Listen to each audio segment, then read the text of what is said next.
오늘 우리의 심층 탐구는 예향교회 엄보경 목사님의 설교로 시작해 보겠습니다. 수천 년의 시간 차이를 두고 왕, 어부, 정치인, 학자 등 전혀 다른 시대와 배경을 가진 수십 명의 사람들이 각자 글을 썼다고 한번 상상해 보시죠. 진짜 뭐 장르도 역사책부터 시, 법전, 예언서까지 완전 제각각이잖아요. 맞아요.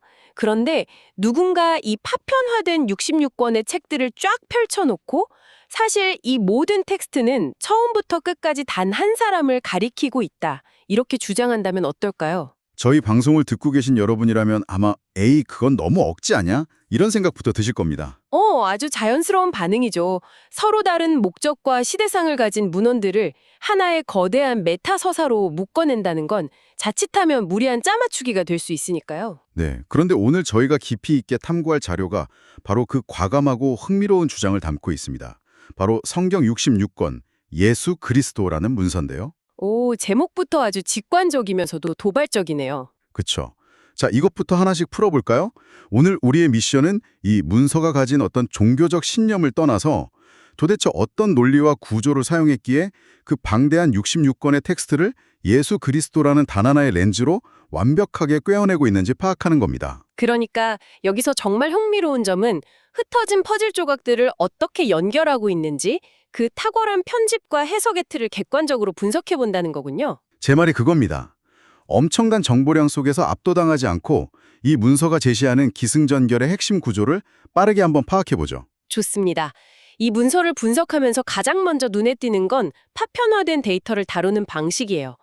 첫 번째 파트, 즉 구약 성경을 해석하는 방식부터가 아주 독특합니다. 자료를 보면 구약 전체를 오실 메시아에 대한 거대한 예고편 혹은 그림자로 규정하고 있더라고요. 맞습니다. 여기서 그림자라는 표현에 주목할 필요가 있는데요. 문서는 구약의 사건들이 과거에 끝난 독립적인 에피소드가 아니라 앞으로 등장할 본편 주인공의 실루엣이라고 주장하는 겁니다. 근데 그 실루엣의 스케일이 처음에는 정말 어마어마합니다.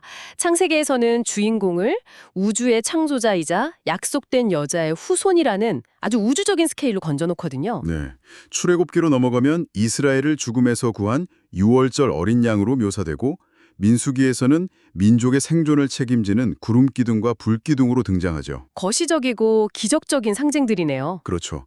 그런데 문서가 텍스트를 연결하는 방식이 참 교묘한 게 계속 거시적인 상징으로만 밀어붙이지 않는다는 겁니다. 맞아요. 자료를 읽어내려가다 보면 어느 순간 텍스트 분위기가 확 바뀝니다. 갑자기 지극히 개인적이고 관계적인 상징들로 변주되잖아요. 맞습니다. 어떤 부분들이 특히 인상 깊으셨나요? 룻기를 분석한 부분을 보면 우주적 창조자가 갑자기 우리의 친족, 그러니까 기업물을 구원자로 등장해요. 가난한 친척의 빚을 대신 갚아주는 아주 미시적이고 현실적인 인물로요. 호세아서는 더 극적이죠. 바람이 나서 떠나버린 아내를 끝까지 포기하지 않고 데려오는 충실한 남편으로 묘사하니까요. 네, 거기다 다니엘서에서는 맹렬한 풀모불 속의 네 번째 분으로 환련에 동참하고 요나서에서는 무덤에서 사흘 만에 살아난 선교사라는 구체적인 서사의 주인공으로 연결시킵니다. 아주 극적인 서사 구조들을 차용하고 있죠. 근데 잠깐만요. 여기서 제가 딴지를 좀 걸고 싶은데요. 이 문서를 보면서 마치 거대한 모자이크 예술 같다는 생각은 했거든요. 모자이크요? 네, 가까이서 보면 어떤 조각은 빚을 갚아주는 친척이고 어떤 건 구름기둥인데 멀리서 떨어져서 보니 한 사람의 얼굴이 나오는 거죠. 하지만 논리적으로 봤을 때 우주적인 스케일의 창조자랑 바람난 아내를 기다리는 남편이라는 상반된 장르를 한 명에게 동시에 부여하는 게 호환이 되나요? 의미를 억지로 끼워 맞추는 거 아닐까요? 충분히 제기할 수 있는 합리적인 의문입니다. 서로 상반되는 상징들을 무리하게 엮은 것처럼 보일 수 있거든요. 하지만 이것을 더 큰 그림과 연결해보면 오히려 그 상반됨과 다양성 자체가 문서가 의도한 핵심적인 장치라는 걸 알 수 있습니다. 의도된 장치라고요? 네, 만약 어떤 한 인물의 성품을 설명하려고 할 때 역사책이라는 단 하나의 문학 장르만 사용한다면 어떨까요? 언제 어디서 무슨 일을 했고 누구랑 싸워서 이겼다 같은 아주 건조한 정보면 남겠죠. 그 사람이 어떤 감정을 느꼈는지는 알 길이 없을 테고요. 정확합니다.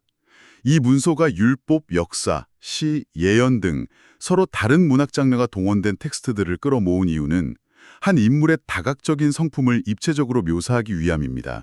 공의와 사랑, 심판과 구원 같은 것들을 동시에 보여주기 위해서요. 그렇죠.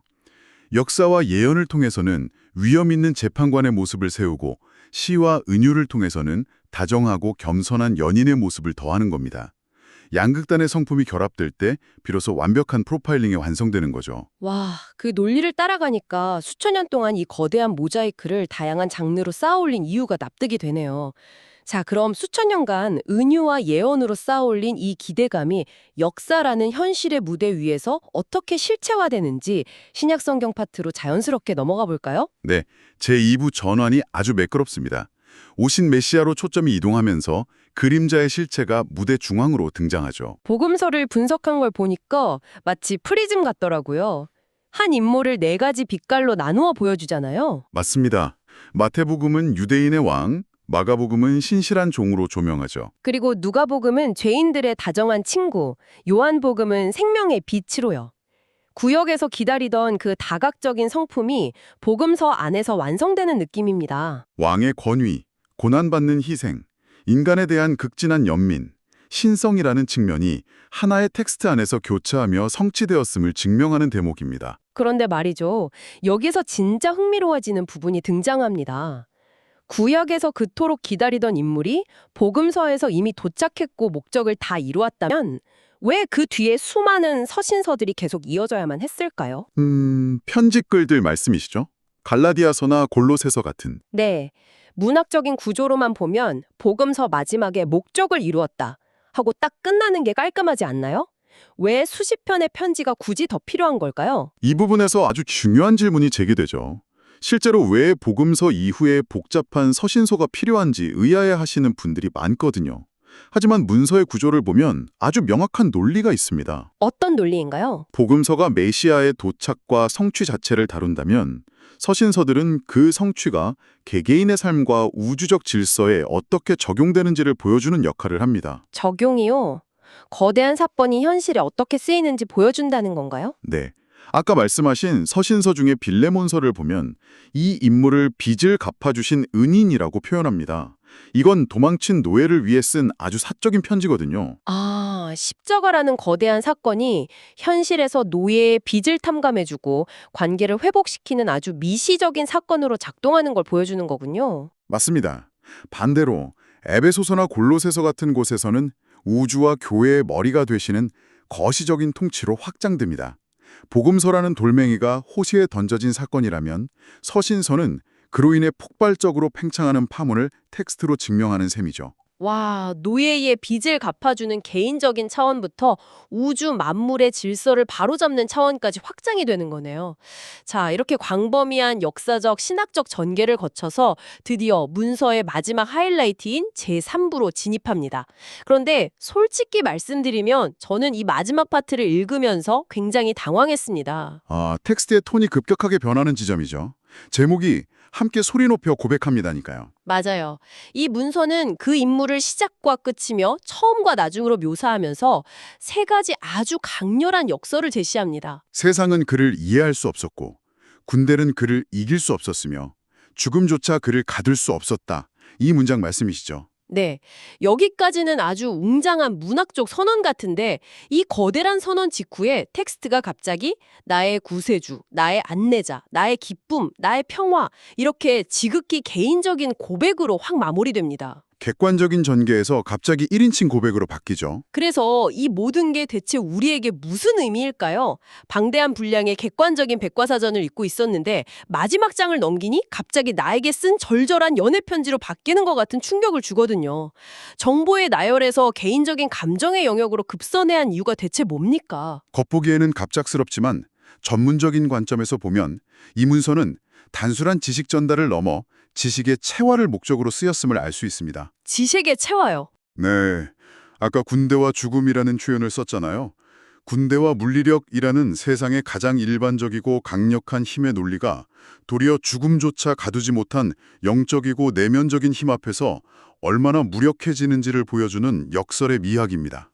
아, 물리적인 힘보다 내면적인 힘이 더 크다는 거군요? 그렇죠.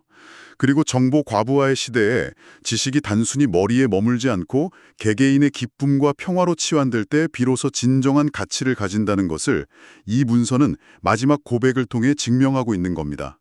66권의 목적지가 바로 그 개인의 내면이라는 거죠. 아, 듣고 보니 백과사전이 갑자기 연애편지로 바뀐 게 아니라 애초에 그 거대한 백과사전 전체가 개인의 내면적 변화, 그 짜릿한 반전을 타겟으로 설계되었다는 거네요. 정확합니다.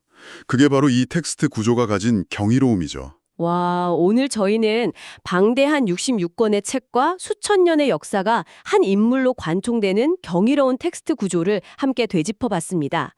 지식이 어떻게 개인의 평면으로 수렴되는지 깊이 있게 탐구한 시간이었네요. 네, 흩어진 퍼즐들이 하나의 완벽한 메타서사로 맞춰지는 건 늘 흥미롭습니다. 자, 이제 오늘 논의를 마무리하며 이 방송을 듣고 계신 여러분께 도발적인 질문을 하나 던지고 싶습니다. 오늘 살펴본 자료는 무질서해 보이는 66권의 책들 속에서 예수 그리스도라는 단 하나의 완벽한 해석의 틀을 찾아내어 파편화된 이야기들을 하나의 의미 있는 서사로 묶어냈습니다. 그렇다면 청취자 여러분, 여러분의 삶을 묶어주는 틀은 무엇인가요? 맞습니다. 지금 여러분의 삶과 여러분이 매일 접하는 수많은 정보의 파편들을 하나로 꿰어줄 여러분만의 단단한 메타 서사나 핵심 렌즈는 과연 무엇입니까?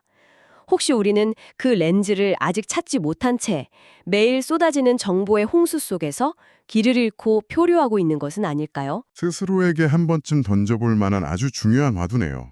네. 오늘 하루 이 질문을 곰곰이 생각해 보시기를 권해드립니다.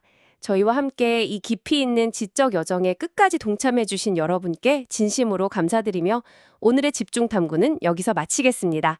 감사합니다.